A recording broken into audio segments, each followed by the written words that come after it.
थेट जाऊयात. मुख्यमंत्री उपमुख्यमंत्री हे सध्या शेतकऱ्यांच्या बांधावरती पोहोचलेले आहेत. लातूरमध्ये ज्या पद्धतीने अतिवृष्टी झाली त्या ठिकाणचा नुकसानग्रस्तांच्या या पाहणीचा दौरा सध्या मुख्यमंत्री एकनाथ शिंदे आणि उपमुख्यमंत्री देवेंद्र फडणवीस यांच्याकडून सुरू असलेला आपण बघतोय.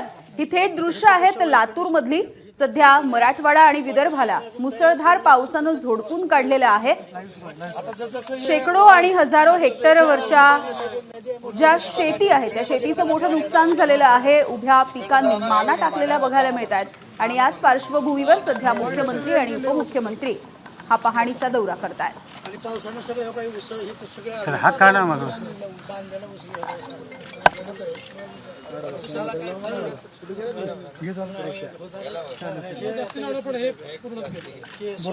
थोडं माईक मागे घ्या सागर सर.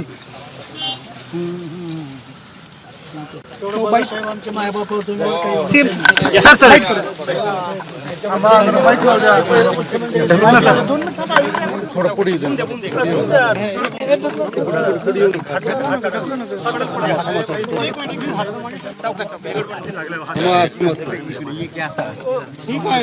कॅमेरा मागे घ्या ना, थोडस कॅमेरा पाठवून थोडं मागे ना.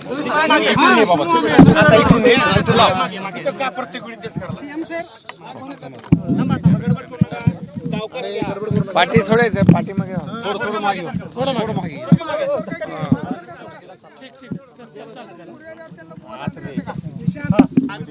आपण लातूर दौऱ्यावर 2 दिवसांपूर्वीच अतिवृष्टी झालेली आहे. नुकसान मोठ्या प्रमाणात मराठवाड्यामध्ये झालेलं आहे.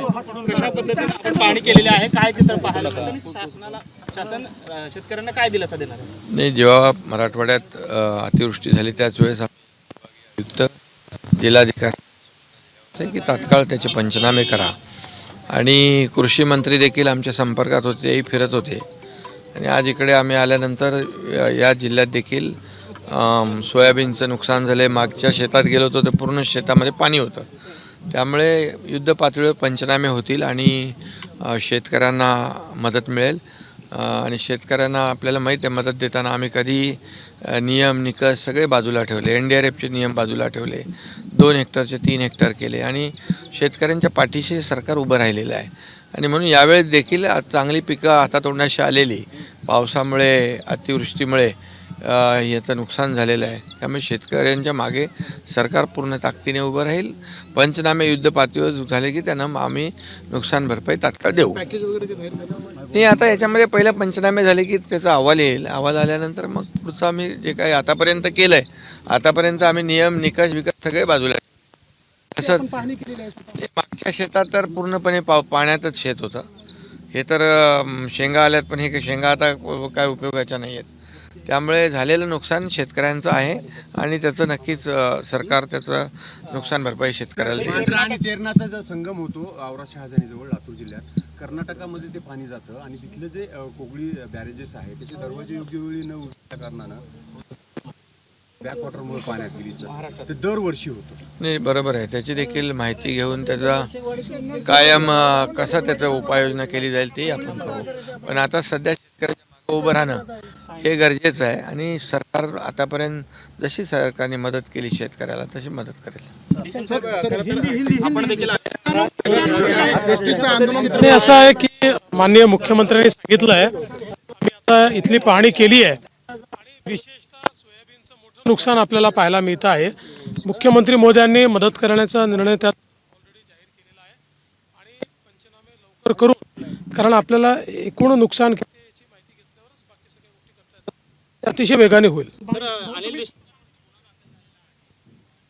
असं वाटतं आम्ही शेतीचं पाहण्याकरता आलो आहे, त्यामुळे आता दुसरे राजकीय प्रश्न विचारू नका. शेतीचा विषय हा महत्त्वाचा. जसं CM साहेबांनी सांगितलं की पाण्याने मोठं नुकसान झालं आणि विशेषतः सोयाबीनचं मोठं नुकसान झालेलं आहे.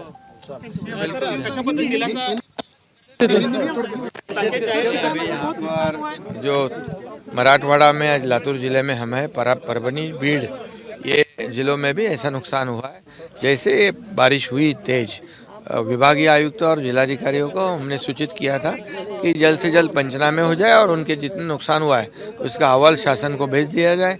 अभी इससे पहले भी जैसे सरकार इस किसानों के पीछे खड़ी रही है, हम नियम नॉर्म सब बाजू में रखकर किसानों के पीछे खड़े रहे अभी तक।